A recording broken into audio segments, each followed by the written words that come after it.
नमस्कार विद्यार्थी मित्रों, सारथी सपोर्ट यूट्यूब चैनल पर आप तमाम मित्रों નું हार्दिक स्वागत है। तो આજના વિડિયોની અંદર ધોરણ 12 ગુજરાતી 4 માર્ક્સના જે આઈએમપી પ્રશ્નો છે 4 માર્ક્સના આઈએમપી ક્વેશ્ચનની આજે આપણે ચર્ચા કરવાના છે।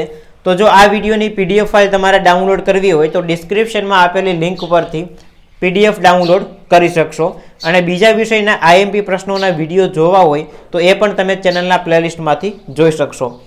સૌથી પહેલા આપણે વાત કરીએ 4 માર્ક્સના આઈએમપી ક્વેશ્ચનની। તો અહીંયા જે પ્રશ્નો છે એ બોર્ડની પરીક્ષામાં અગાઉ પૂછાઈ ગયા હોય એવા જ પ્રશ્નો લીધા છે અને આવનારી પરીક્ષામાં પૂછાવાની શક્યતા હોય એવા પ્રશ્નોનો પણ આમાં મેં સમાવેશ કરી લીધો છે।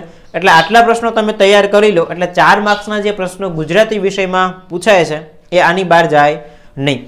જોઈએ સૌથી પહેલો ક્વેશ્ચન, ખીજડીયા ટેકરે આ પાઠના શીર્ષકની યથાર્થતા ચર્ચો। કે ભાઈ ખીજડીયા ટેકરે પાઠની અંદર જે ઘટના બની છે એ ઘટના આ ટાઇટલને લગતી છે કે કેમ, કેવી રીતે ટાઇટલને લગતી છે એ તમને કહેવા માંગે છે કે ભાઈ આ જે ટાઇટલ છે ખીજડીયા ટેકરે પાઠનું નામ એ કેવી રીતે યથાર્થ છે એ સમજાવવાનું છે। ત્યાર પછી ખીજડીયા ટેકરે પાઠમાંથી બનેલી ઘટનાઓનું વર્ણન કરો।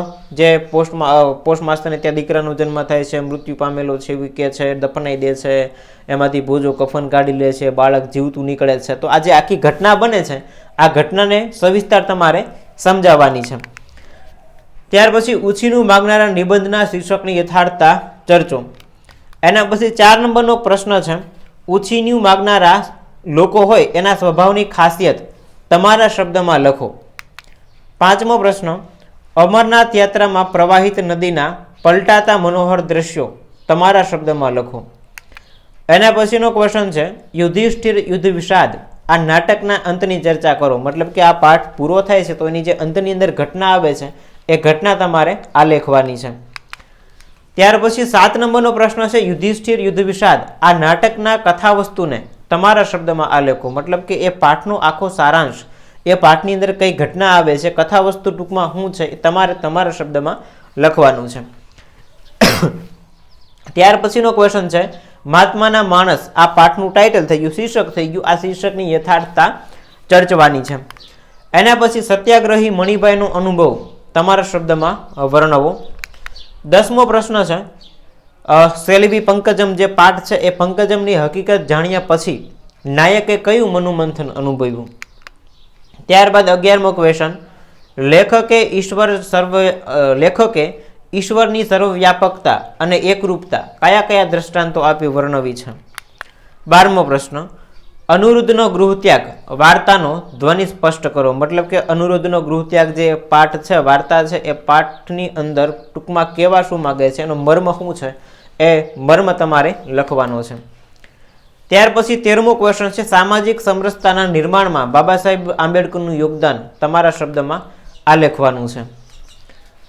એના પછી 14મો ક્વેશ્ચન છે, શરત વાર્તાના શીર્ષકની યથાર્થતા ચર્ચો। જે બેંક મેનેજર ને એ જે આખી ઘટના બને છે શરતવાળા પાઠની અંદર, તો આ શરત વાર્તાનું ટાઇટલ શીર્ષક છે એ યથાર્થ છે કે કેમ એ યથાર્થતાની ચર્ચા કરવાની છે।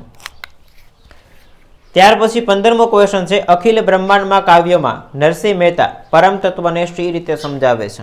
પહેલું જે અખિલ બ્રહ્માંડમાં કાવ્ય છે તો આ કાવ્યની અંદર નરસિંહ મહેતા ઈશ્વરને કેવી રીતે અથવા તો પરમ તત્વને કેવી રીતે સમજાવે છે એ આલેખવાનું છે।